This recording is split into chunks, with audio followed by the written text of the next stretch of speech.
Vamos a tener hoy nuestra última enseñanza sobre el último día de Jesús. Quiero que vaya conmigo al Evangelio según San Mateo en el capítulo 27. Hemos estado en dos pasajes de la Biblia, capítulo 26 y 27 de Mateo, hablando sobre el último día de Jesús. La traición de Judas ya se había dado. La negación de Pedro ya se había dado también. La diferencia entre la traición de Judas y la negación de Pedro es que Judas lo planeó, lo premeditó con toda alevosía y ventaja, con un corazón malo, endurecido. Y Pedro no. La negación de Pedro fue circunstancial, no planeada. Y esa es la gran diferencia en un hijo de Dios a uno que no es hijo de Dios. El que es hijo de Dios no peca porque le agrade, sino por su debilidad. Sin embargo, Jesús le enseñó una lección que nosotros también podemos aprender: a no confiar en nuestras propias fuerzas, en nuestra propia sabiduría, en nuestra propia prudencia, sino poner toda nuestra confianza en Dios. Y cuando solemos confiar en nosotros mismos, el Señor permite la zarandeada, porque quiere quitar la paja que hay en nuestra vida para que el grano de trigo, el fruto, quede ahí dispuesto para Dios. En el capítulo 27, versículo 1 y 2, ahí vemos cómo Jesús es llevado ante Pilato. Dice: venida la mañana, quiero que tome nota de esto. En toda esa noche Jesús no durmió, había sido golpeado, azotado, burlado. No le habían dado de comer, tenía sed. Venida la mañana, todos los principales sacerdotes y los ancianos del pueblo, los acérrimos enemigos de Jesús, entraron en consejo contra Jesús. Se pusieron de acuerdo para entregarle a muerte. Nada más que como ellos no tenían suficientes pruebas para que por medio de la ley judía lo lapidaran, lo apedrearan, ellos tuvieron que inventar con testigos falsos. Y dijeron: no, que lo maten los romanos. Por eso lo llevaron, en el versículo 2, atado, y le entregaron a Poncio Pilato, que era el gobernador. De los versículos 3 al 10, vemos cómo Judas, cuando ve lo que le están haciendo a Jesús, lo que había hecho, el remordimiento vino a su vida, mas no el arrepentimiento. Y dice la Escritura que arrepentido, aunque vamos a analizar que no fue un arrepentimiento como el de Pedro, devolvió las monedas y fue y se suicidó. Dice el versículo 3, entonces Judas, el que le había entregado, o el que lo había traicionado, viendo que era condenado, devolvió arrepentido las 30 piezas de plata a los principales sacerdotes y a los ancianos, diciendo: yo he pecado entregando sangre inocente. Mas ellos dijeron: ¿qué nos importa a nosotros? Allá tú. Dice que cuando Judas, viendo que Jesús era condenado, dice, devolvió arrepentido las 30 piezas de plata. Yo quiero que pongan atención a lo siguiente.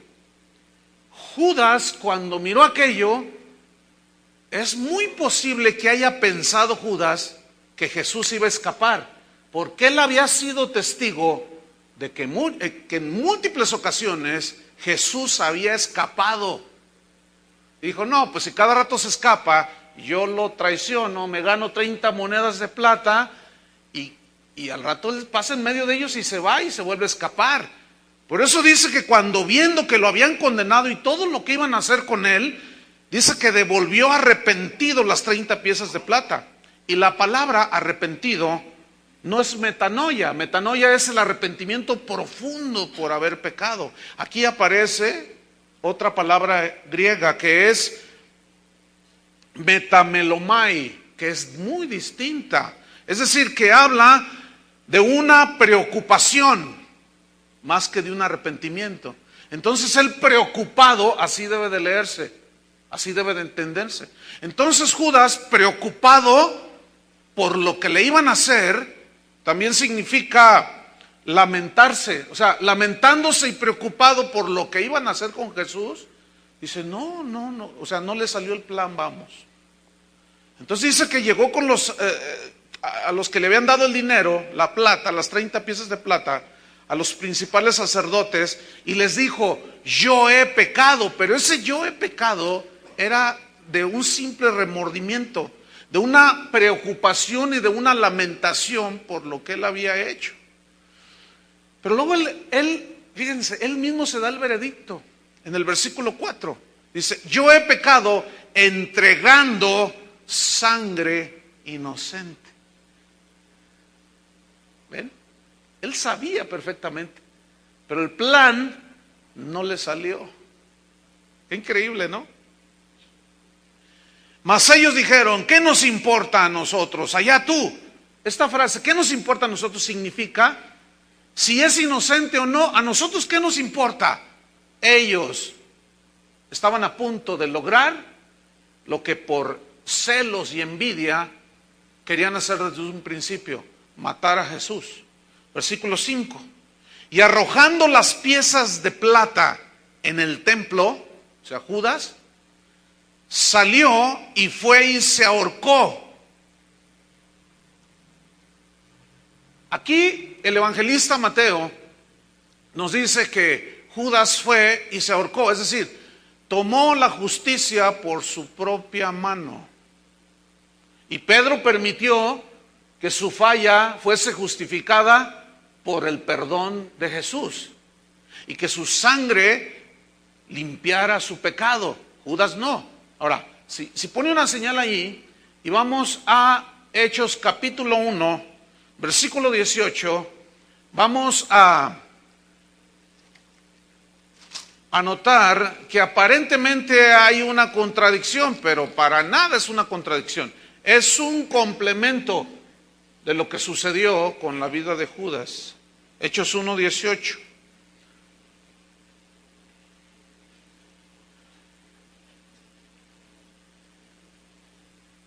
Vamos desde el 16. Varones hermanos, era necesario que se cumpliese la escritura en que el Espíritu Santo habló antes por boca de David acerca de Judas, que fue guía de los que prendieron a Jesús, y era contado con nosotros, y tenía parte en este ministerio. Fíjate nada más. 18. Este pues, con el salario de su iniquidad, adquirió un campo. Aquí dice que Judas fue y adquirió un campo, pero en realidad no hay ninguna contradicción. Es una expresión que significa que por medio del dinero de su iniquidad, los que en realidad compraron el campo fueron los principales sacerdotes. Ahora, sigo leyendo. Y cayendo de cabeza se reventó por la mitad y todas sus entrañas se derramaron. No hay ninguna contradicción aquí, al contrario, hay un complemento, porque esta es la versión de Mateo, y a veces en detalles, como hemos venido notando, unos son más explícitos, otros los omiten, pero en fin se complementa. Entonces, si juntamos las dos versiones, la de Lucas, que escribió el libro de los Hechos, y Mateo, no hay ninguna contradicción, hermanos. Lo que sucedió fue que al ahorcarse, el peso de su cuerpo hizo que la soga se rompiera y él cayó de cabeza, se reventó la cabeza y sus entrañas, o sea, él se deshizo totalmente. Volvamos a Mateo, capítulo 27,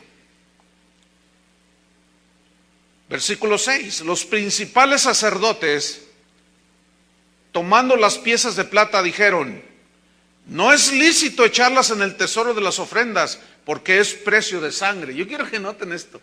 Vean el celo de estos hipócritas. ¿Ah? ¿Lo alcanzan a notar? Porque el sumo sacerdote, cuando Jesús dice que él era el Hijo de Dios, se rasgó las vestiduras y violó un estatuto de la ley de Moisés, porque el sumo sacerdote nunca debería de rasgar las vestiduras. O sea, no le importó con tal de hacer su obra de teatro ahí, con tal de salirse con la suya de matar a Jesús. Pero miren, se colaba el mosquito y se tragaba el camello. Así suelen ser, hermanos, los que no son nacidos de Dios. Así suelen ser los hipócritas, hermanos. Se fijan en las pequeñeces y no ponen el dedo en la llaga donde realmente, en lo que realmente consiste el cristianismo. Y eso es muy semejante a la religión de los fariseos, que se preocupaban por lo de afuera, pero por dentro estaban llenos de muertos. Y se sigue dando la misma hoy, hermanos. Una vez llegué a un lugar donde no traía yo corbata para predicar y casi me bajan a puntapiés de allí, porque era un sacrilegio no traer corbata. Hágame usted favor. Después llegué a otro lado y traía corbata y me andaban bajando a puntapiés porque la corbata es del mundo. La corbata es del hombre mundano. Hermanos, eso no es el cristianismo. Sin embargo, hay muchos que son como los fariseos.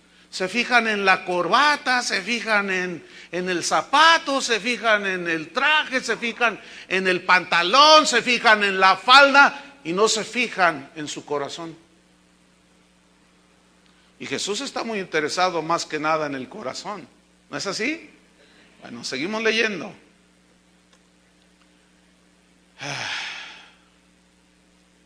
Versículo 7. Y después de consultar, compraron con ella, con estas monedas, el campo del alfarero para sepultura de los extranjeros, por lo cual aquel campo se llama hasta el día de hoy campo de sangre. Y si ustedes notan en Hechos 1, 18 y 19, le da el mismo nombre, el campo de sangre, lo cual demuestra que no hay ninguna contradicción, es un complemento. Sigo leyendo el 9. Así se cumplió lo dicho por el profeta Jeremías cuando dijo: y tomaron las 30 piezas de plata, precio del apreciado, según precio puesto por los hijos de Israel, y las dieron para el campo del alfarero, como me ordenó el Señor. Y aquí Mateo cita a Zacarías capítulo 11, versículos 12 y 13, que era una escritura profética que apuntaba hacia Cristo, hacia la traición, y con una exactitud, 30 monedas de plata, increíble. Sigo leyendo el versículo del versículo número 11 al 14, ahí acontece el interrogatorio que Pilato hace a Jesús. Vamos a leer, versículo 11 al 14. Jesús pues estaba en pie delante del gobernador, y éste le preguntó, diciendo: ¿eres tú el rey de los judíos? Y Jesús le dijo: tú lo dices. 12.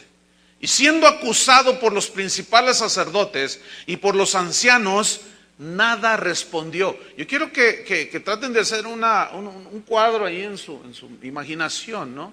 Dice que lo acusaban estos principales sacerdotes y los ancianos. Habla de una gritería, hermanos. Y Jesús estaba allí golpeado, desfigurado del rostro. Lo habían abofeteado, ya lo habían maltratado, todavía no en grado sumo, como vamos a ver ahora enseguida, pero ahí estaba Jesús. Y él dice aquí que lo acusaban, pero él quedó callado. O sea, ya no les respondió a ellos. Reitero por tercera vez, los peores enemigos de Dios no están afuera, hermanos, están acá adentro. Son enemigos de la cruz de Cristo. Versículo 13. Pilato entonces le dijo: ¿no oyes cuántas cosas testifican contra ti todos estos? Claro que escuchaba Jesús. Pero Jesús no le respondió ni una palabra, de tal manera que el gobernador se maravillaba mucho. La palabra maravillarse, significa extrañarse. O sea, lo acusaban y Jesús no respondía, estaba callado, con su rostro desfigurado. Y Pilato se extrañaba, como diciendo, bueno, él había oído de Jesús. Él intuía y sabía que A Jesús le estaban haciendo eso porque eran unos celosos y eran unos envidiosos. Y él se extrañaba como diciendo, ¿por qué no se defiende? ¿Qué pasa con este hombre? En el versículo 15 al 31 viene uno de los episodios más, ¿qué palabra usaré? Más contradictorios, más increíbles, con una irracionalidad de parte de la muchedumbre indescriptible. Que Dios nos dé discernimiento y denuedo a mí para comunicárselos a ustedes. Vamos a leer desde el versículo 15 hasta el 31. El asunto aquí es cómo la multitud escoge a Barrabás. Leemos. Ahora bien, en el día de la fiesta acostumbraba el gobernador soltar al pueblo un preso, el que quisiesen. Fíjense, esa era una bondad, le llamaban charis en el griego, que es gracia. Esto lo hacían los emperadores romanos como una muestra de bondad, ¿sí? Indultaban en la fiesta de los judíos para congraciarse un poco con el sufrido pueblo judío.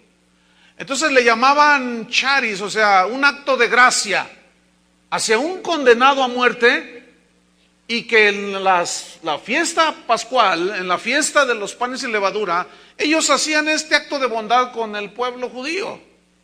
Era una práctica que ellos hacían. Por eso el gobernador dice que acostumbraban soltar un preso, el que quisiese, en versículo 16. Y tenían entonces a un preso, fíjese lo que viene a continuación, famoso. Pero era una mala fama, esa fama no era buena fama, era una mala fama. Este preso se llamaba Barrabás. Lucas en su evangelio dice que Barrabás era homicida. Juan dice que Barrabás era ladrón. Y Marcos dice que Barrabás era un sedicioso, un revoltoso, y había asesinado y había robado. En pocas palabras, era como el mochaorejas. Era como si hubieran agarrado a uno de los Arellano Félix, qué sé yo. Era desalmado el tipo. Se llamaba Barrabás. Versículo 17. Reunidos pues ellos, les dijo Pilato. Él pensaba que la muchedumbre iba a escoger bien. Digo, no, pues los judíos no son nada tontos, y bueno, yo estoy demostrando como gobernador bondad, misericordia. Ellos, pobre Jesús. Y les dice, ¿a quién queréis que os suelte? ¿A Barrabás o a Jesús llamado el Cristo? Fíjese lo que viene el versículo 18. Porque sabía Pilato que por envidia le habían entregado. Que aquí envidia también se traduce por celos. Cuando Jesús comenzó a hacer milagros, que la gente lo empezó a seguir, se encelaron el sumo sacerdote, y se encelaron los principales, y se encelaron los religiosos, y dijeron, ¿quién es este?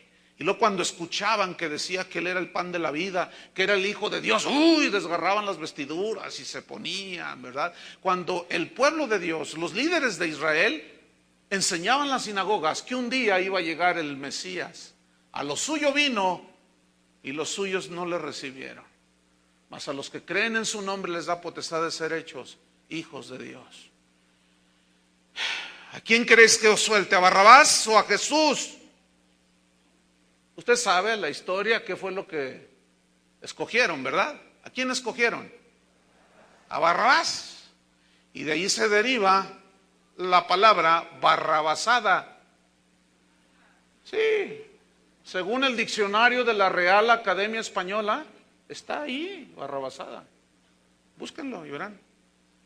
Y barrabasada significa, es una acción digna de reprensión. y de reproche. Eso es una barrabasada. O sea, no es algo que yo inventé porque yo uso esa palabra a veces. Es una barrabasada y algunos dicen, ay, el pastor inventa palabras. No, está en el diccionario de la Real Academia Española. En la página... Entonces, ¿cuánta barrabasada se sigue dando en la iglesia? ¿Cuánta barrabasada se sigue dando entre los que dicen que son el pueblo de Dios? Escogen el polvito de oro en lugar de la salvación. Escogen los milagros en lugar del perdón de sus pecados. Muchos de esa gente que asiste a las iglesias, que va a las campañas, va buscando a ver qué les da Jesús, como en el capítulo 6 del Evangelio de Juan. Ya hemos multicitado ese episodio, cuando les multiplica los panes y los peces, y lo van siguiendo y lo encuentran al otro lado del lago. Maestro, ¿dónde andabas? Ustedes me siguen porque ayer se saciaron y comieron. Y como yo les enseñé que el término griego dice, comieron como animales y se saciaron. Uy, eso no les gustó. Se sintieron ofendidos y dijeron, y empezaron a refunfuñar. Y dice que empezaron a decir, dura cosa es esta palabra, ¿quién la podrá aguantar? ¿Quién la podrá recibir? Porque le decía, el que no come mi carne y bebe mi sangre, refiriéndose a su sacrificio, no tiene parte conmigo. Entonces ellos, dice la escritura en Juan 6, que desde ese día muchos de sus discípulos dejaron de seguirlo, porque el Señor les echó en cara. Déjenme decirles una cosa, el Espíritu de Dios sigue echando en cara a muchos que van a las iglesias, porque el Señor los conoce. El problema es que muchos principales de las iglesias se callan la boca, son como Caifás. Son como los principales, se coaluden, se hacen una alianza con los Judas. Esto yo sé que a muchos no les gusta escuchar. Ay, yo nomás se la pasa criticando. Escúcheme bien, no es mi mensaje. Yo nada más les estoy repitiendo lo que dice la Biblia. ¿De acuerdo? ¿Cuántos barrabases hay aquí? ¿O cuántas barrabasadas? Acciones dignas de reprensión, hermanos. No es posible que al ministro de Dios, por más ungido que esté, se le dé lugar casi divino de Dios. Eso es una barrabasada. Es increíble que los cristianos paguen los eventos donde se predica el evangelio por ir a escuchar la palabra de Dios. Eso es una barrabasada. Están muy serios. Es increíble que un ministro de alabanza cobre por ir a ministrar el canto a la casa del Señor. Y el otro, Caifás, coaludido, le pague las 30 monedas de plata. Eso se llama barrabasada. Pero ya vamos a dejar un rato allí a Barrabás. Vamos a seguir. Versículo 19. Y estando él sentado en el tribunal, o sea, Pilato, así con su pompa, ¿verdad? Su vestidura. Su mujer, escuchen varones, a veces las mujeres sueñan bien de Dios. Su mujer le mandó decir, no tengas nada que ver con ese justo. Escúchenme, una pagana tiene una revelación de que Jesús era un justo. Un inocente significa aquí. Dios le reveló en sueños, dice aquí, porque yo hoy he padecido mucho en sueños a causa de él. Mire, ¿sabe por causa de qué, por qué razón el Señor le dio un sueño a la esposa de Pilato? Para que le dijera, y Pilato, aunque se lavó las manos, eso no le eximía de culpabilidad. Porque él como gobernador debía de impartir la justicia. Y por quedar bien con esos envidiosos, se hizo igual que ellos. Y aún su mujer le dijo, le mandó decir, porque en ese momento estaba en el tribunal, seguramente algún alguacil, alguno de los policías ahí, judiciales del AFIN, qué sé yo. Dile que no haga nada, que lo suelte por el amor de Dios. Ve a decirle, tuve un sueño, ese hombre es justo, ese hombre es inocente. Y él escuchó el mensaje. Versículo 20, pero los principales sacerdotes y los ancianos persuadieron a la multitud que pidiese a Barrabás y que Jesús fuese muerto. Esta palabra, este vocablo persuadieron, en el griego también significa convencieron. Es decir, eran cuales grillos políticos, ¿sí? Que te pagan 100 pesos por ir a votar.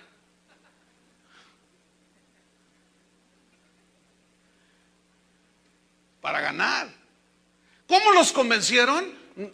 No dice de qué manera, pero se entiende que había un diálogo, a lo mejor promesas, qué sé yo, como por ejemplo, cuando vayas al templo, porque acuérdense que ellos tenían el control del tráfico de animales para el sacrificio en la Pascua, y era un súper negociazo. A lo mejor negociaron con ellos, no, mira, para la próxima Pascua les vamos a regalar los animales. No, qué sé yo, estoy especulando aquí, esto no es algo que está en las escrituras. El asunto es que los convencieron de que gritaran y dijeran, suéltanos a Barrabás. Versículo 21, y respondiendo el gobernador les dijo a la multitud que estaba ahí, ¿a cuál de los dos queréis que os suelte? Y él otra vez esperando a que el pueblo no cometiera una barrabasada. Y ellos dijeron, a Barrabás. Pilato les dijo, ¿qué? ¿Qué pues haré de Jesús llamado el Cristo? Y todos le dijeron, crucifícalo, sea crucificado, mátalo en la cruz. Comenzaron a gritar. Juan dice que gritaban todos, crucifícale, crucifícale. Lucas dice lo mismo, que la gente desaforada gritaba, crucifícale. Ahora, la crucifixión no era un castigo judío, era un castigo romano, pero de eso voy a hablar un poco más. O sea, castígalo tú con la pena de muerte que los romanos tienen, porque ellos sabían que era la peor de las muertes en ese tiempo. Es que es inexplicable, hermanos, cómo se ensañaron con Jesús. Por eso dice la Biblia que el Señor cargó en él el pecado de todos nosotros. Qué increíble. Versículo 23, y el gobernador les dijo, ¿a quién pues? ¿A Barrabás o a Jesús? ¿A Jesús qué hago con él? Mátalo en la cruz. 24, viendo Pilato que nada adelantaba, estoy en el versículo 24, sino que se hacía más alboroto, fíjense lo que hizo, tomó agua y se lavó las manos delante de todo el pueblo. Y él estaba en un estrado, hagan de cuenta como yo estoy ahorita aquí. Y él miraba a la multitud, todos de cualquier ángulo lo podían ver a él. En las películas muchas veces lo reflejan muy bien. Entonces él hace una señal y le trae un lebrillo con agua. Entonces él se lava las manos, dice. Y se lavó las manos delante del pueblo diciendo, inocente soy yo de la sangre de este justo. Él mismo reconoció que era inocente. Dice, allá vosotros, allá ustedes. Ahora quiero que pongan una señal aquí y vayan conmigo a Deuteronomio 6, 21, perdón, versículo 6. Deuteronomio 21, versículo 6. ¿Por qué? Porque esta escritura nos muestra que Pilato conocía la religión de los judíos, aunque no la practicaba. Que él conocía que había cierto rito por ahí que hacían los judíos cuando eran acusados o confrontados y se lavaban las manos en señal de inocencia. Entonces él toma ese pasaje de la Biblia, Deuteronomio capítulo 21 dije, ¿verdad? Versículo 6. Y los ancianos de la ciudad más cercana al lugar donde fuere hallado el muerto, lavarán sus manos sobre la becerra cuya cerviz fue quebrada en el valle, y protestarán, dice, y dirán: nuestras manos no han derramado esta sangre, ni nuestros ojos lo han visto. Perdona a tu pueblo Israel, el cual redimiste, oh Jehová, y no culpes de sangre inocente a tu pueblo Israel, y la sangre les será perdonada. Y tú quitarás la culpa de la sangre inocente de en medio de ti, cuando hicieres lo recto ante los ojos de Jehová. Pero esto se hacía por medio de un acto simbólico, ¿entienden? Ahí lo dice claramente, se lavaban las manos en señal de inocencia. Pero se diluyó y se prostituyó tanto ese principio, como hoy desgraciadamente se diluye tanto el evangelio, que se toma muy a la ligera. Entonces Pilato ni era judío, ni creía, él adoraba a Júpiter y a otros dioses paganos. Y él manda a traer agua y todos miraron aquello. Y cuando él se lava, ellos estaban entendiendo perfectamente que estaba aludiendo a esa parte de la ley. Dice, yo me lavo las manos. Ahora, pregunta aquí. El hecho de que él se haya lavado las manos y haya dicho, allá ustedes, ¿lo exime de culpabilidad? No. No, porque él debería, como gobernador, debería de haber dado un veredicto justo. Sin embargo, fíjese, estaba todo soberanamente planeado. Sigamos leyendo. Versículo 25. Y respondiendo todo el pueblo dijo, todo el pueblo, su sangre sea sobre nosotros y sobre nuestros hijos. ¿Qué significa esa frase? Las consecuencias de esto venga sobre nosotros y sobre nuestros hijos. Wow. No sabían lo que estaban diciendo, hermanos. El pueblo judío es de los pueblos más sufridos en la historia de la humanidad. 400 años de esclavos en Egipto. Dios los escogió a pesar de eso, los saca de ahí. Los había escogido por Abraham. Van esclavos a Egipto, o allí crecieron, los esclavizaron, en fin, salen de allí, les da la tierra prometida, pero se vuelven a rebelar contra Dios. Llegan los asirios y los vuelven a agarrar, los vuelven a querer exterminar. Nunca los han exterminado, es increíble, porque a pesar de eso la misericordia de Dios se sigue manifestando sobre su pueblo. Israel es el pueblo elegido de Dios, así está escrito.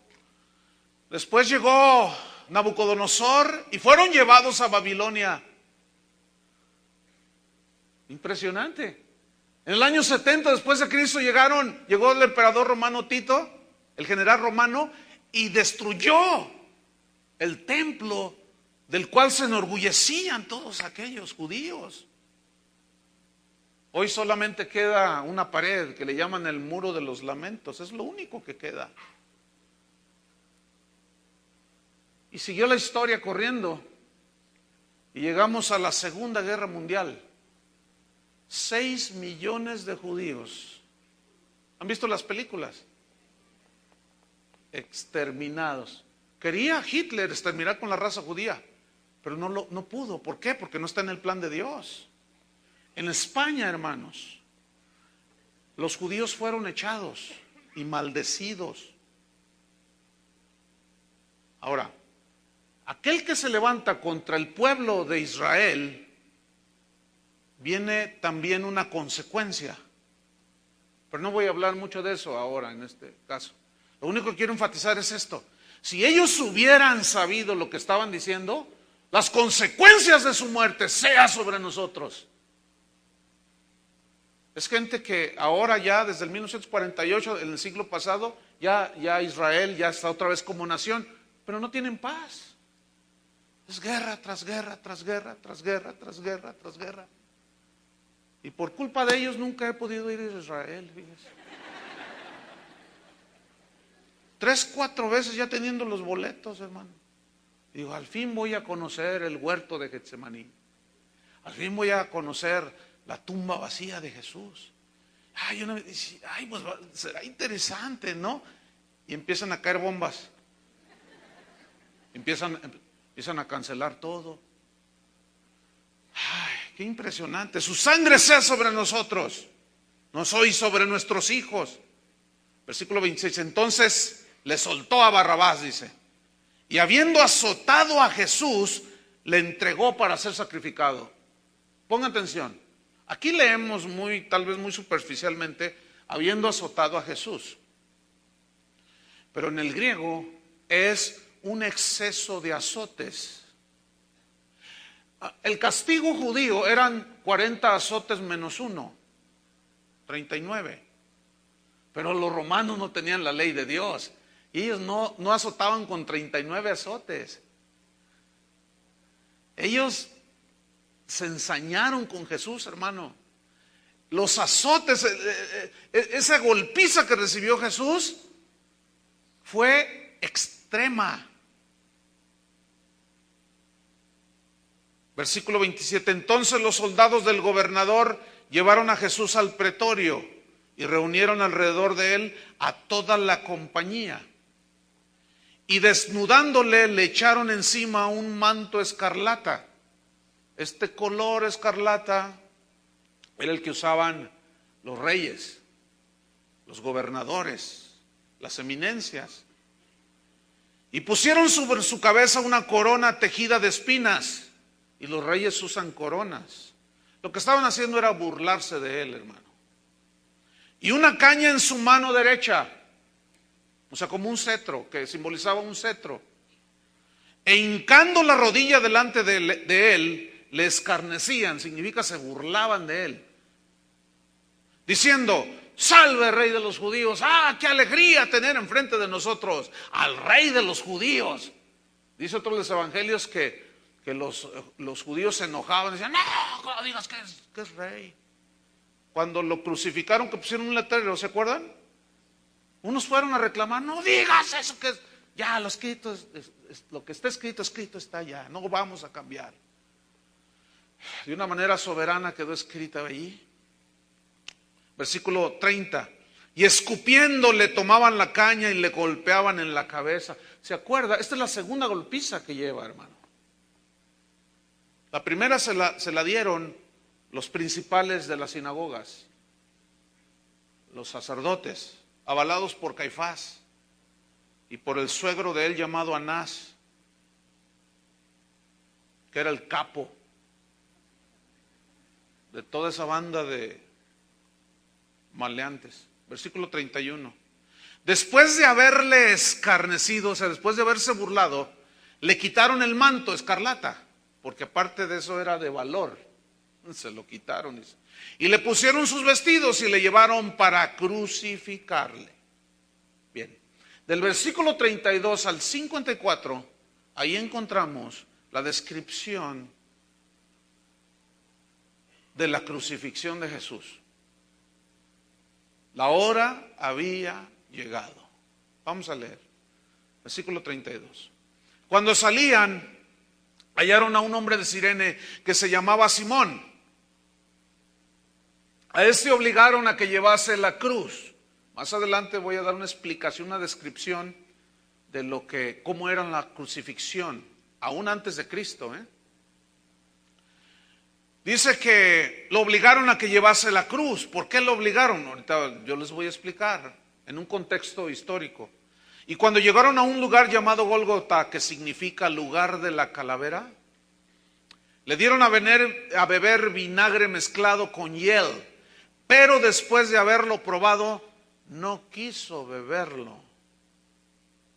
Aquí el vinagre era vino agrio con hiel. La hiel era una especie era un líquido, un extracto de planta, que al mezclarlo con el vinagre, con el vino agrio, producía un efecto de sedante. Entonces cuando Jesús lo prueba y sabe lo que es, rehusó tomarlo, porque hubiera sido fácil aguantar todos los dolores, y la Biblia dice que nuestros dolores los llevó Él. Por eso fue que rechazó. Pero escúchame, todo eso fue pensando en ti, pensando en mí, pensando en el mundo entero. Dice el 35, cuando lo hubieron crucificado, repartieron entre sí sus vestidos, echando suertes, para que se cumpliese lo dicho por el profeta. Partieron entre sí mis vestidos y sobre mi ropa echaron suertes. Déjenme decirles algo, hermano. Los predicadores de la prosperidad, voy a tratar de tener dominio.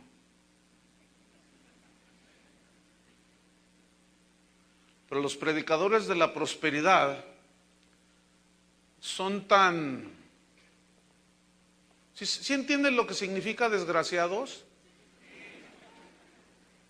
Suena fuerte en nuestra cultura, pero desgraciado significa que no tienen la gracia de Dios. Eso es lo que son. Algunos se han atrevido a decir, apoyando supuestamente su doctrina de Satanás, que los soldados echaron suertes porque la ropa de Jesús era de mucho valor. ¿Por qué? Porque Jesús era rico. Esos son lo que hace rato dije yo que son. Es increíble que tuerzan las escrituras de una manera tan satánica, hermanos. Y están en las iglesias metidos. Y la gente dice, oye, de veras, ¿verdad?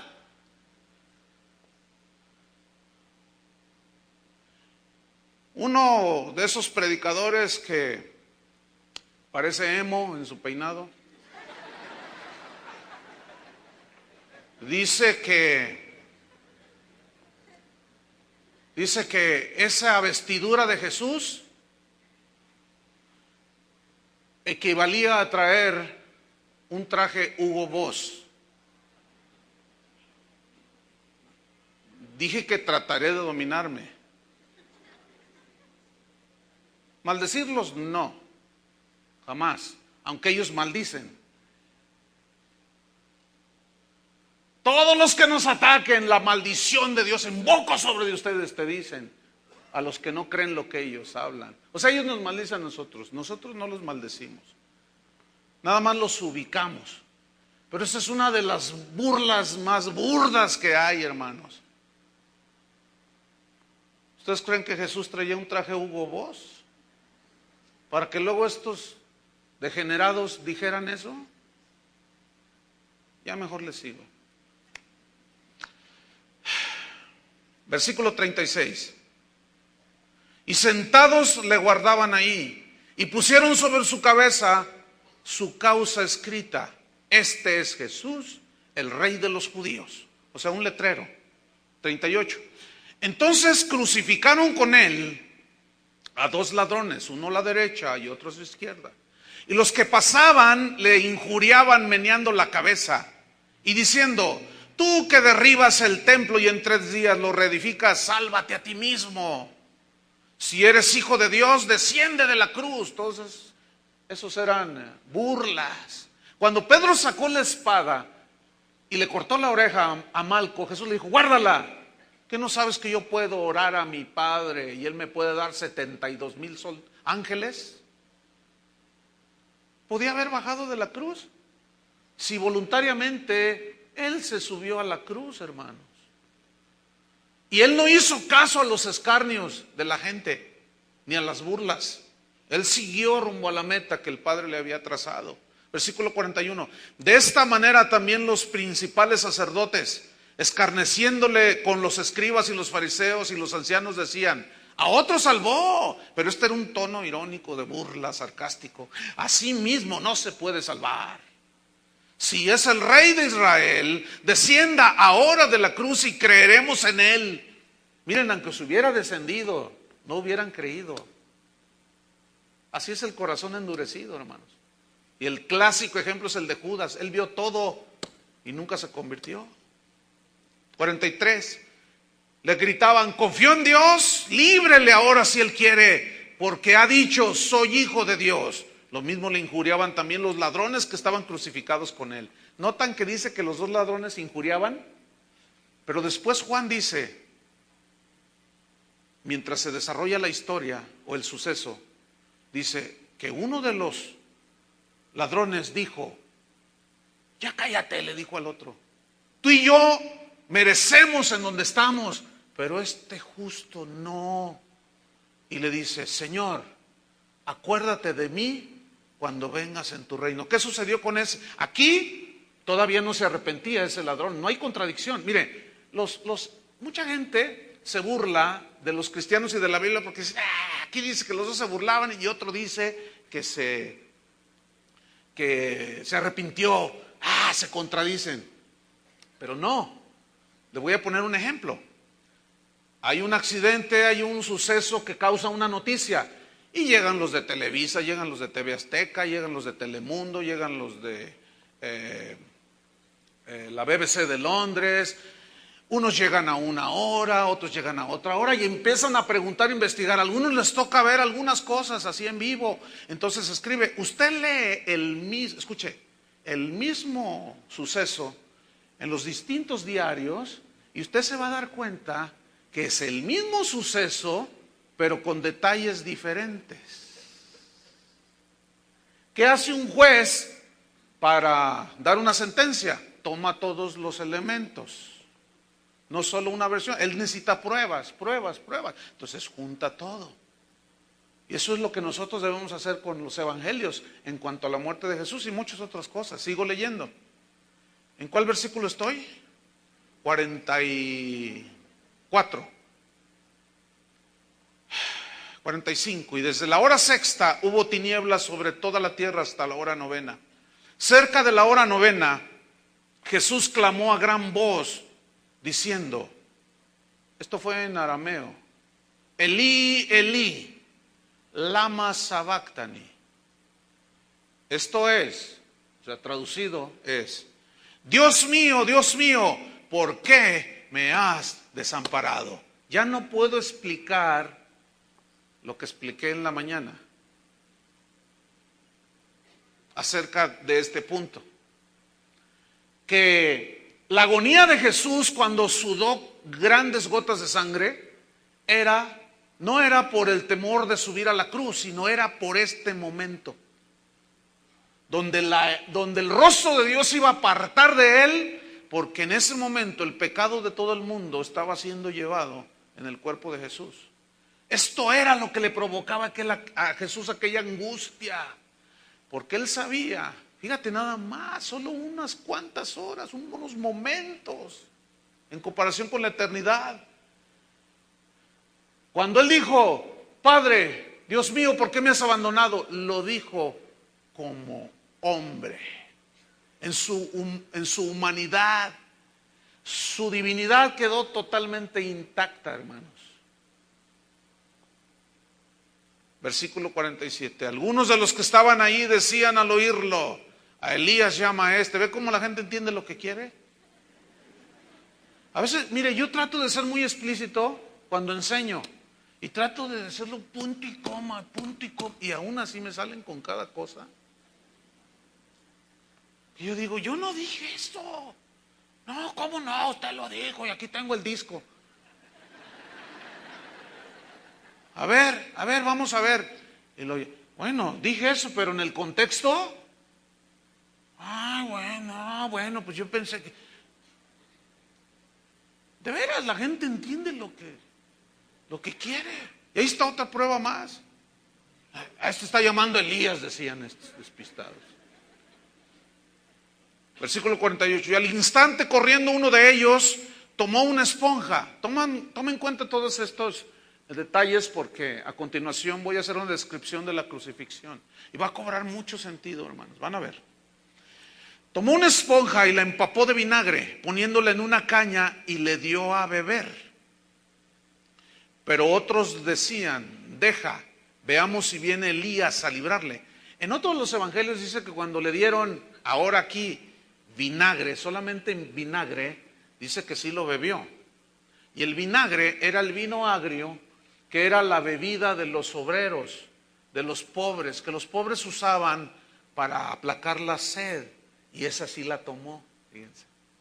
Sigo leyendo, versículo 49, deja ver, decían, a ver si viene Elías a librarle y vamos a ser testigos de que Elías llegó, decían estos barrabases. Versículo 50. Mas Jesús, habiendo otra vez clamado a gran voz, entregó el Espíritu. Yo quiero que noten, este vocablo, perdón, entregó, significa una acción voluntaria. Mire, Jesús decidió a qué horas morir.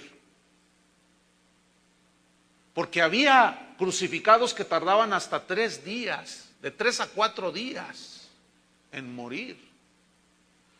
Versículo 51. Y he aquí el velo del templo se rasgó en dos, de arriba abajo, y la tierra tembló y las rocas se partieron. ¿Qué significa esto?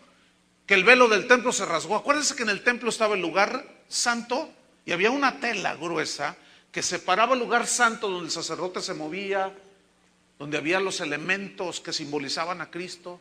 Pero detrás de aquel velo, detrás de aquella cortina, estaba el arca del pacto, ¿sí? Que simbolizaba la presencia de Dios. Y solamente el sumo sacerdote, o el sacerdote que oficiaba, podía entrar a ese lugar, que era el lugar santísimo, le llamaban. Pero antes tenía que ofrecer sacrificios de animales, rociar a la gente con la sangre, con una rama. Simbólicamente sus pecados eran cubiertos y los de él mismo. Entonces dice la Escritura que aquel que osara entrar al lugar santísimo en pecado o con inmundicia, caía muerto en la presencia de Dios. Por eso en sus vestiduras le colgaban unas campanillas. Entonces la gente que estaba ahí a la expectativa, cuando el sumo sacerdote se metía al lugar santísimo, a la misma presencia de Dios, las campanillas, él andaba caminando alrededor del arca, y las campanillas sonaban y le amarraban un lazo en el tobillo. Así dice la Biblia. Entonces, si por alguna ocasión que sucedió efectivamente, dejaban de sonar las campanillas, decían, andaba en pecado el sumo sacerdote y el juicio cayó sobre él. Ya nomás lo jalaban y lo sacaban. Sí, no sé por qué se ríen, así era. Y salía todo tieso ahí el sumo sacerdote. Eso nos habla de la severidad con la que Dios trata el pecado, hermanos. Y por otro lado nos habla de la severidad que Dios tuvo que ejercer en su Hijo cuando cargó nuestros pecados. Dice que Isaías 53:10, que Jehová quiso quebrantarlo. No es 10, creo, bueno, ahí está en Isaías 53. Porque luego me dicen, no, usted se equivocó. Uy. ¿Qué tiene que ser el 3, el 4, el 5, el 10? Ahí está. Además, los versículos, para los que no sabían, no forman parte de las escrituras originales. Eso se añadieron muchísimos años después. Así es que ahí están las escrituras. En el 3, 4 o 10. Porque luego, mire, hay gente tan así que me mandan correos. Dijiste versículo 24 y es el 4. Enseña bien. Y yo, ay, Dios. Nomás hago un clic y los mando a la basura. Digo, al correo, al correo. Y digo, ¿cómo estos fariseos? Bueno, pero en fin, ya. Sigamos adelante. El velo del templo se rasgó en dos. ¿Qué sucedió? Solamente uno podía entrar una vez al año. Y cuando Cristo muere, la justicia de Dios queda satisfecha por el derramamiento de la sangre del Cordero Santo de Dios. Y en ese momento se rasgó el velo del templo. Y dice la Biblia que se rasgó de arriba hacia abajo. Eso significa que la salvación viene de Jehová. Nosotros no hicimos absolutamente nada para salvarnos. La salvación fue iniciativa de Dios. Y cuando se rasga el vestido, el velo, no la vestidura del sacerdote, se rasga el velo, queda al descubierto totalmente. ¿Qué? El arca del pacto. En la película de la Pasión hay una escena que me impactó cuando muere Jesús y dice, consumado es, y exhala el último suspiro, muere, y se ve en un efecto bien tremendo, impactante, como el velo tembló, porque dice ahí que hubo un terremoto, ¿no? Tembló y el velo se rasgó, y la cortina se abrió así literalmente, y el arca queda a la vista de todos. ¿Qué significa eso, amados hermanos? Que tenemos libertad. ¿Para qué? Para entrar al lugar santísimo. por la sangre nueva y viva que Él nos abrió a través del velo. Es decir, dice en Hebreos, a través de su cuerpo. Por eso hoy, hermanos, somos privilegiados, porque podemos entrar a la mismísima presencia de Dios. ¿Qué soberanía en su... Qué maravilloso, ya se me acabaron las palabras. Eso es maravilloso, hermano. Todo calculado de una manera extraordinaria. Pero vamos hacia el final del capítulo. Y se abrieron los sepulcros y muchos cuerpos de santos que habían dormido se levantaron. Eso fue extraordinario. Y saliendo de los sepulcros después de la resurrección de Él, dice, vinieron a la santa ciudad y aparecieron a muchos. El centurión y los que estaban con él guardando a Jesús, visto el terremoto y las cosas que habían sido hechas, temieron en gran manera y dijeron, verdaderamente este era Hijo de Dios. Algunos han dicho, asegurado que estos se convirtieron. No lo sabemos. En aquel día conoceremos todas las cosas. A lo mejor vamos a ver allí a un centurión romano, algunos soldados. Oye, ¿tú qué? No, pues yo era los que estaba allí junto a la cruz y cuando yo vi aquello dije, este no puede ser otro más que el mismo Hijo de Dios. Hasta aquí vamos a dejar la lectura de las Escrituras.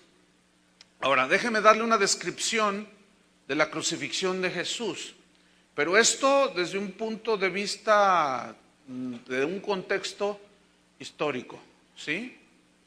Bien. Desde las 9 p.m. del jueves a las 9 a.m. del viernes siguiente, que son 12 horas, Jesús tuvo una tensión tan enorme, tan fuerte, tan horrible, que sudó sangre mezclada con sudor. Hematidrosis se llama este fenómeno, que ya hablé de él. A eso, escuchen bien, hay que añadirle el abandono de sus discípulos.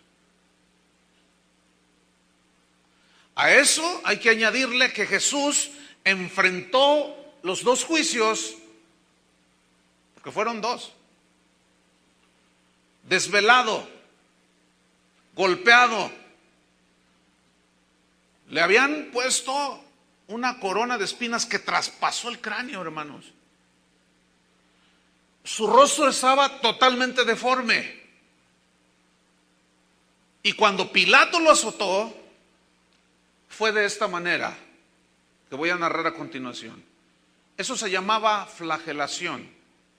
¿En qué consistía? Usaban un látigo que ellos llamaban en latín flagrum. De allí se deriva la palabra flagelar. ¿Cómo estaba hecho? Era un látigo que en la punta tenía aproximadamente entre 10 a 15 puntas o listones, hilos de diferentes medidas. Unos eran más grandes, otros eran más cortos, pero en la punta de cada hilo tenía un pedazo de metal. Y este tenía el propósito de que cuando el flagelado era azotado, las diferentes dimensiones de los pequeños trozos de tela o de hilo golpeaban la espalda o las piernas, desgarraban la carne de una manera impresionante. ¿Cuál era el procedimiento? Todo esto es histórico, está en las crónicas de la historia universal. El flagelado era desnudado y era atado a un poste, con la espalda, los glúteos y las piernas totalmente desnudas. En las películas lo ponen a Jesús con un taparrabos, digamos, ¿no? Pero en realidad lo desnudaron. Entonces el flagelado estaba agarrado hacia un poste amarrado, y hay un historiador llamado Eusebio que él hace una descripción de los que flagelaban. Él era cristiano, ciertamente, sin embargo él era un historiador, y él hace la siguiente narración. Dice que el flagelado, al recibir los azotes del flagraum, de aquel látigo con puntas de metal, al hacer el gatillazo o el latigazo, dice que golpeaban de tal manera aquellas cuerdas con metal que las venas quedaban al descubierto. Dice que los músculos se veían, los tendones salían al descubierto. Y dice este Eusebio que en ocasiones los intestinos salían de aquella flagelación tan terrible. Yo les aseguro que la película de La Pasión de Cristo no reflejó exactamente lo que es. Sin embargo, cómo impactó al mundo, que hasta prohibieron, censuraron esas escenas en algunos países.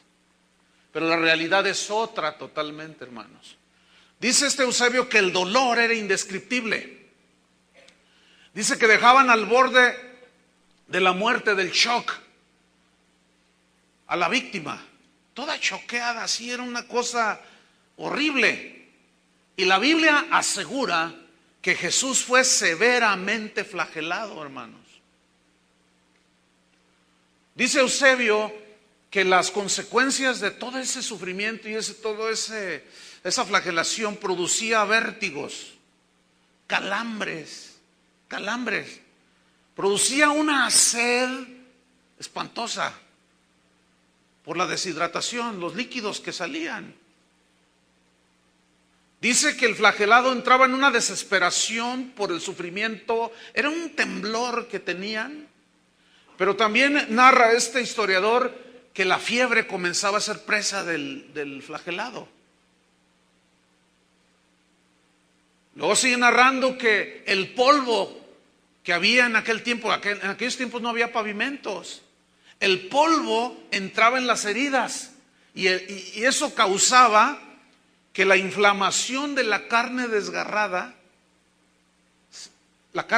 mejor dicho, se inflamara de tal manera, hermanos, que aquello era una masa sanguinolenta. Dice la Biblia en Isaías 53, de eso les voy a hablar el fin de semana, mañana los que vienen el sábado o el domingo, les voy a hablar de todos esos detalles de Isaías 53. En la noche léalo, va a ser bueno para cuando venga. Dice que la hinchazón era indescriptible y convertía, repito, al flagelado, decía Eusebio, en una masa deforme, sanguinolenta. O sea, no tenía forma. Dice Isaías 53 que fue desfigurado. No le tuvimos como algo hermoso, sino como algo repugnante. ¿Y esto qué es? Hay algunas fotografías que están saliendo de la película de Jesús donde se ve todo él como rayas que tiene. Así era realmente. Era lo que producía el azote de las puntas con metal. Pero fíjese que la crucifixión, que era un castigo de los romanos, no era originario de los romanos, porque según la historia universal comprueba que la crucifixión como castigo comenzó en Persia. Alejandro el Grande, que fue discípulo de Aristóteles, gran conquistador, introdujo la pena de muerte por crucifixión en Egipto, según la historia. Y los romanos adoptaron este castigo, pero no solo lo adoptaron, sino lo perfeccionaron como una forma de castigo y de tortura y de pena de muerte. Al decirlo perfeccionaron, significa que fueron más crueles. En Persia, dicen las crónicas, ataban al condenado a muerte a un poste o a un árbol. Luego, después, al pasar el tiempo, usaron una cruz Fíjese. En otras palabras, la cruz es de origen pagano. Esta cruz era formada por un poste, ¿sí? Un tronco. Pero después añadieron un travesaño que formaba la cruz. Y ese travesaño se llamaba, mire qué interesante, en latín se llamaba patibulum, de donde se deriva la palabra patíbulo. ¿Pero qué significa patíbulo o patibulum? Es el madero donde se ejecuta la pena de muerte. Ese es el patíbulo. Porque allí eran amarrados o clavados. Sigo narrando. Usaban dos tipos de cruces los persas. Una cruz alta, en la cual para llegar cuando bajaban al sacrificado, utilizaban escaleras. Y hemos visto películas donde se ve que usan escaleras, ¿se ha fijado? Bueno, pero usaban también una cruz que era más baja. No muy alta, estaba muy al alcance aquí. Y esa cruz baja, dicen las crónicas, que fue la que los romanos usaban, fue la que adoptaron ellos. Y todo indica que fue la que usaron para crucificar a Jesús. ¿Por qué? Porque cuando le dieron a beber con una caña, la caña no medía más de 1,5 metros, medía 1,20 metros. Dice que pusieron una esponja y le dieron de beber, lo cual comprueba que era una cruz baja, no muy alta. Y también otra prueba es la lanza que le clavaron en el costado, porque no era una lanza de 3 metros, de esas no se usan. Entonces eso comprueba que los romanos preferían la cruz baja. Tenía un nombre, porque ahorita se me escapa el nombre. Bueno, se obligaba al sentenciado a cargar el travesaño, el patíbulum. Y este patíbulum, ese travesaño donde él iba a ser amarrado o clavado, pesaba entre 30 a 60 kilogramos. Es bastante. Era según el tronco, qué sé yo. Pero el poste pesaba 130 kilogramos aproximadamente, que en conjunto hacen casi 160, 170, 180 kilos, lo cual es imposible que uno que ha sido golpeado, azotado, sangrado, desvelado, deshidratado, pudiera cargar. Lo que pusieron en los brazos de Jesús fue el patíbulum, aunque a nosotros en las películas y todo se ve que es una cruz, ¿sí? Pero no, era un patíbulum. ¿Sí? ¿Se acuerda que él cayó y obligaron a uno a que le ayudara? Porque ahí es una evidencia de que Jesús estaba sumamente agotado. Pero ahí no acababa la historia, hermanos. Me voy sobre el final. Cargaban este patíbulum. Él iba custodiado por soldados que llevaban un letrero de madera. Esa era la procesión del sacrificado, donde en esa escritura, en ese letrero, exhibían el nombre del sacrificado y el delito por el cual lo habían sentenciado. Y este se llamaba en latín titulum, o sea, el título ahí. Entonces cuando los clavaban, los levantaban, les ponían ese letrero, que fue lo que hicieron los romanos con Jesús. Entonces el criminal, cuando ya llegaba al lugar de crucifixión, él llevaba el patíbulum así. Entonces lo que hacían es que lo empujaban para atrás. Así lo empujaban. Entonces él se iba para atrás. Esa escena se ve en la película de la Pasión. Y se ve cómo cae él en la tierra. ¿Se acuerdan? Cómo cae. Así. Ahora, nosotros vemos eso, pero hay que tomar en cuenta lo siguiente, hermanos. Las heridas de la espalda, y al ser empujado, los dolores eran, hermanos, indescriptibles. Al sacrificado lo amarraban, según ellos decidían, o lo clavaban con clavos. Los romanos, según el contexto histórico, preferían clavar a los sentenciados y utilizaban clavos de 20 centímetros de longitud por 1 centímetro de espesor. La punta era muy aguda, pero en la cabeza del clavo terminaba en un cuadrado de 4 lados y redondo en la punta.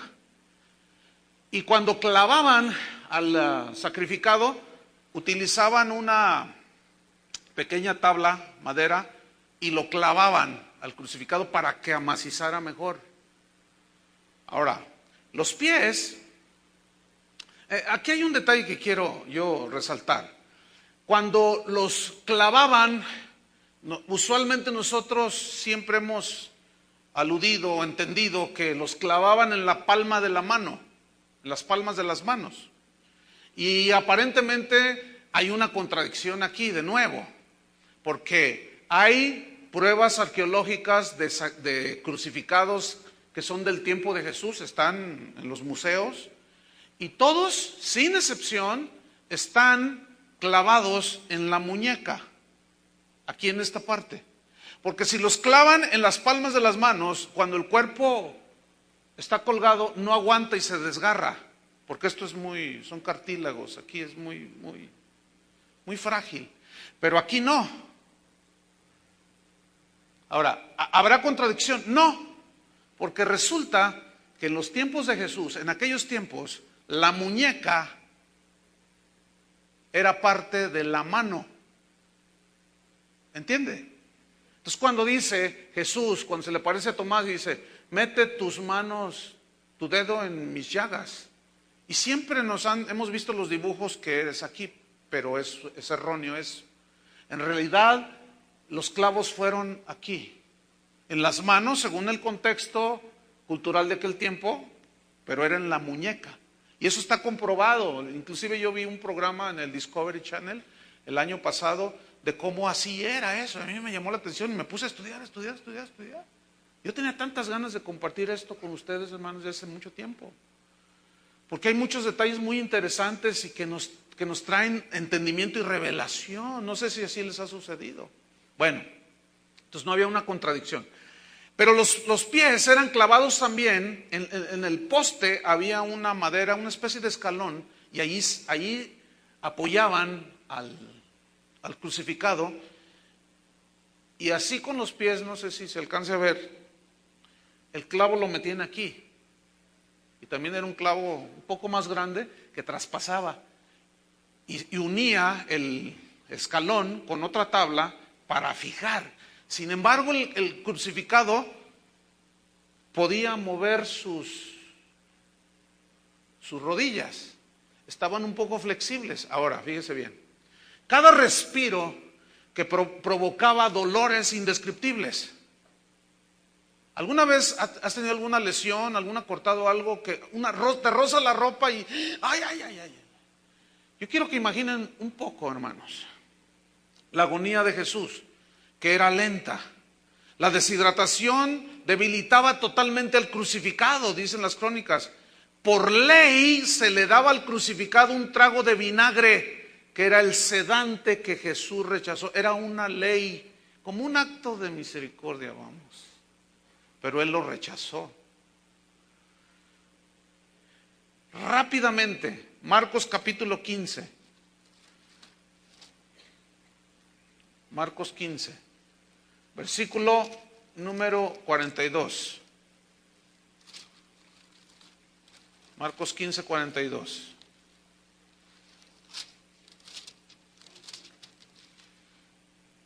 Cuando llegó la noche, porque era la preparación, es decir, la víspera del día de reposo, José de Arimatea, miembro nombre del concilio que también esperaba el reino de Dios, vino y entró osadamente a Pilato y pidió el cuerpo de Jesús. Pilato se sorprendió de que ya hubiese muerto y haciendo venir al centurión le preguntó si ya estaba muerto.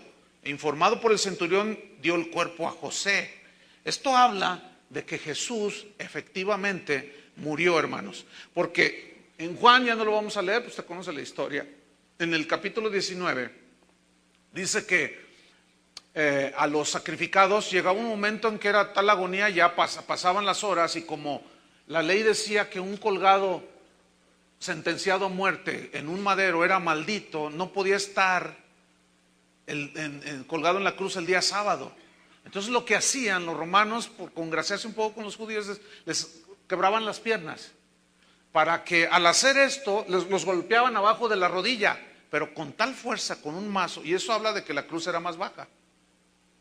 Les golpeaban tan fuerte aquí que les fracturaba. Entonces al fracturar las piernas era obvio que el peso del cuerpo caía totalmente y aceleraba la muerte del crucificado. Y dice que cuando los soldados llegaron y quebraron las piernas de aquellos dos ladrones, cuando llegaron ante Jesús, lo vieron que estaba muerto y no le quebraron las piernas, y ahí se cumplió otra parte de la profecía. Pero uno de los soldados, dice el Evangelio de Juan, que tomó una lanza y atravesó el costado de Jesús. Y la mayoría de los eruditos y de los historiadores aseguran que era del lado derecho, donde el sacrificado, en este caso Jesús, era traspasado. La punta de la lanza era más o menos de ese tamaño, hermano, que fácilmente traspasaba un cuerpo. Cuando entra de este lado, del lado derecho, escuche bien, dice la Biblia que salió al instante agua, sangre y agua, lo cual comprobaba que Jesús verdaderamente había muerto. Lo más acercado, o la opinión más común acerca de la razón final de morir, fue de un desprendimiento del corazón, un paro cardíaco, vamos. Pero en general Jesús tuvo un colapso en todo su sistema circulatorio y todo, de tal manera que la carga en el corazón, finalmente Él entregó el espíritu, y así murió Jesús. Pero para terminar, hay unas palabras, hermano, que yo quiero resaltar. Antes de morir dijo: consumado es. La historia de nuestra salvación se había escrito. Qué tremendo, hermano. Y allí quedó. Lo bajaron de la cruz. Esa lanza que traspasó su costado, hermanos, todavía por si alguien dudaba, atravesó los pulmones, escuchen, y atravesó el corazón. Así entró, mire, aquí, atravesó todo esto. Y hay unos apóstatas que dicen que Jesús tuvo catalepsia, que no murió en la cruz. Esos son apóstatas. Y detrás de esos está su padre, el diablo, porque las pruebas científicas, históricas, aseguran que Jesús verdaderamente murió, y lo hizo por ti y por mí. Pónganse de pie. Vénganse. El coro no, nada más los puros músicos, por favor.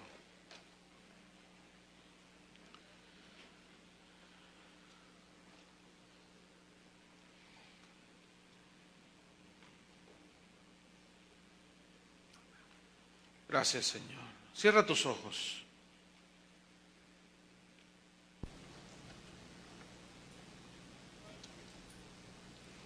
Después de escuchar todo esto, hermanos, así con tus ojos cerrados para no distraernos, yo nada más te quiero decir algo.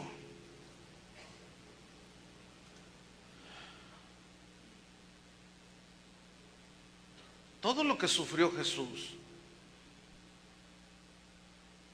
lo hizo por ti, lo hizo por mí, lo hizo por nosotros. Yo le oraba al Señor y le decía: Señor, revélanos la profundidad, según la disposición de cada corazón, de lo que Jesús hizo en la cruz del Calvario. Cuando de alguna manera, por la gracia de Dios, hermanos, yo empecé a entender esto hace muchos años. Eso me afirmó muchísimo en la fe, no se imaginan. Eso provocó un montón de cosas que no les voy a explicar en este momento. No se distraigan.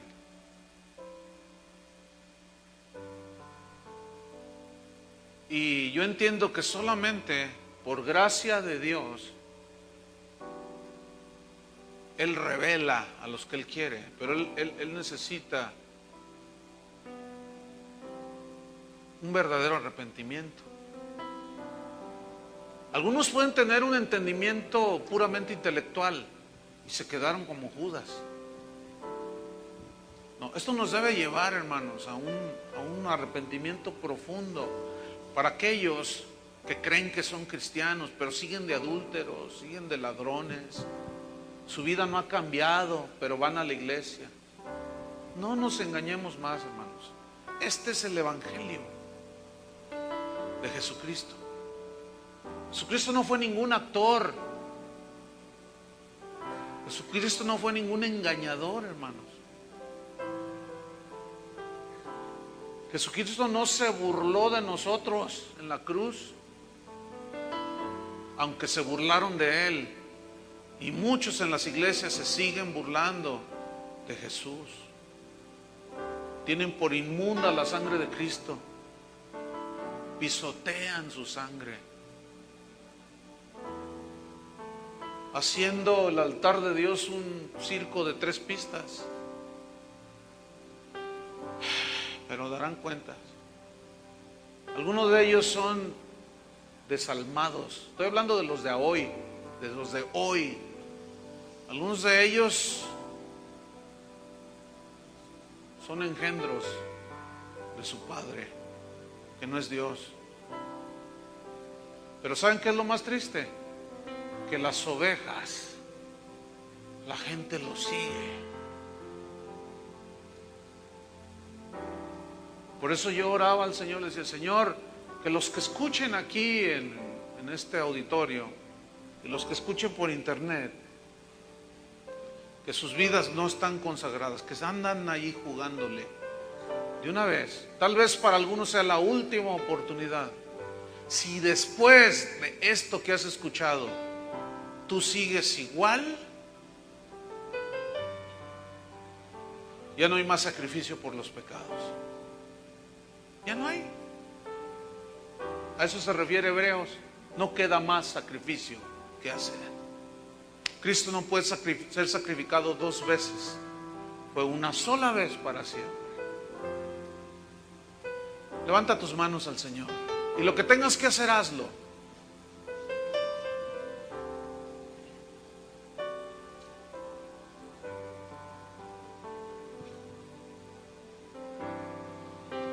Lo que tengas que hacer, hazlo. Pero sé sincero, aunque sea la única vez en tu vida.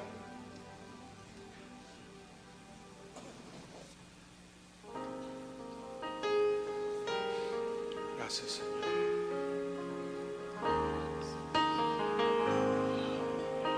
Gracias, Señor. Sobre todo poder y rey, sobre toda humanidad,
sobre toda humanidad y ley, sobre todo lo creado por tu mano, desde el principio eres tú, sobre todo reino y nación, y maravillas que el mundo conoció, sobre toda riqueza y esplendor, nada se compara a ti, mi Dios. En la cruz moriste por amor, no bastó dolor y humillación como flor que alguien pisoteó, quedaste tú y fue por mí, por amor. En la cruz moriste por amor, no bastó dolor y humillación como flor que alguien pisoteó, quedaste tú y fue por mí, por amor. En la cruz moriste por amor, no bastó dolor y humillación como flor que alguien pisoteó, quedaste tú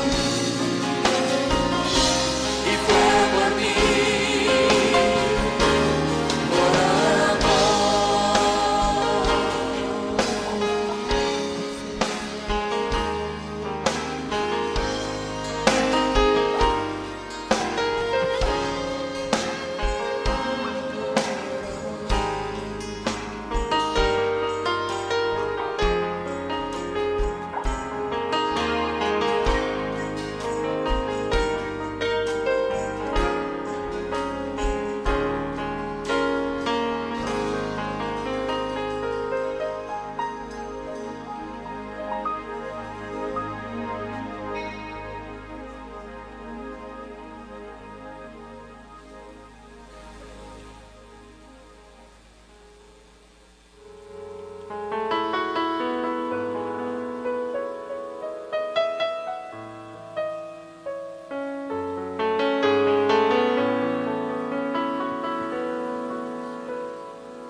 La sangre,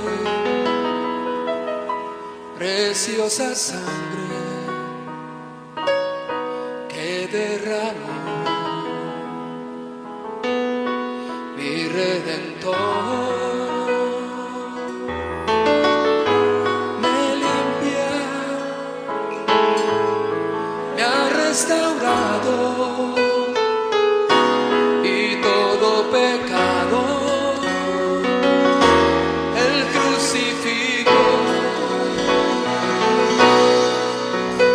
la sangre, preciosa sangre que derramó mi Redentor, me limpia, me ha restaurado y todo pecado el crucificó. La sangre, preciosa sangre que derramó mi Redentor.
Vamos a cantar juntos una vez más.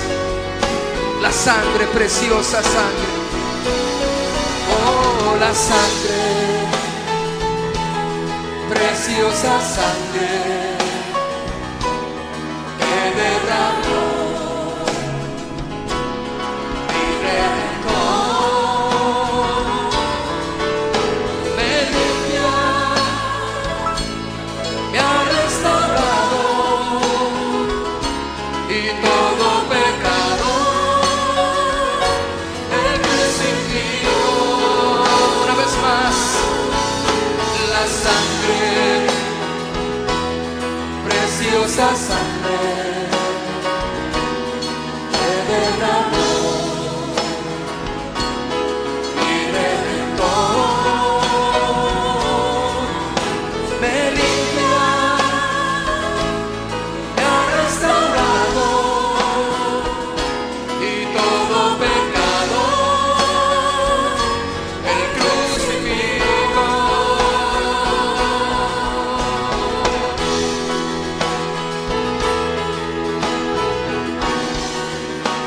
Oh, gracias Señor, gracias Señor.